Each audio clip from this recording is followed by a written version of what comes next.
आप पढ़ें वो आपको हमेशा के लिए याद हो जाए और आप चाहकर भी उसे न भूल पाए। किसी ने कहा होगा बादाम खा लो, किसी ने कहा होगा सुबह टहल लो, लेकिन आज मैं आपको जो बताने वाला हूं वो इन सबसे अलग है। अगर आपने इसे समझ लिया तो आपको अपना पढ़ा हुआ पहले से कई गुना ज्यादा याद रहने लगेगा। और इसके लिए सबसे पहले ये जानना जरूरी है कि आप पढ़ा हुआ भूलते क्यों हैं। मुझे एक बात बताओ, तुम्हें कौन सी चीजें हमेशा याद रहती हैं? किसी खूबसूरत इंसान का चेहरा, किसी दोस्त की बातें, किसी अच्छी फिल्म की कहानी, कोई बेहतरीन गाना या कोई बहुत दुख देने वाली घटना। यह चीजें आप चाहकर भी नहीं भूल पाते। आपने इन्हें कभी याद करने की कोशिश नहीं की, फिर भी ये आपके दिमाग में गहराई तक बस जाती है।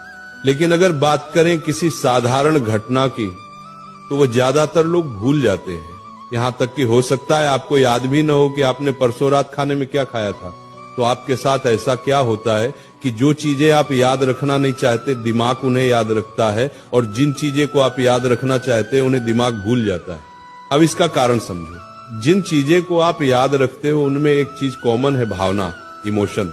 गाना आपको मजा देता है, घटनाएं रोचक होती हैं, किसी खूबसूरत लड़की या लड़के का चेहरा आपको अच्छा लगता है, कोई बुरी घटना दिल को दुख देती है।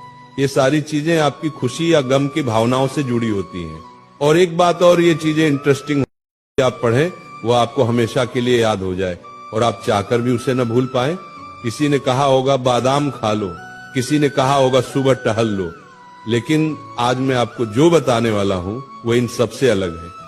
अगर आपने इसे समझ लिया तो आपको अपना पढ़ा हुआ पहले से कई गुना ज्यादा याद रहने लगेगा।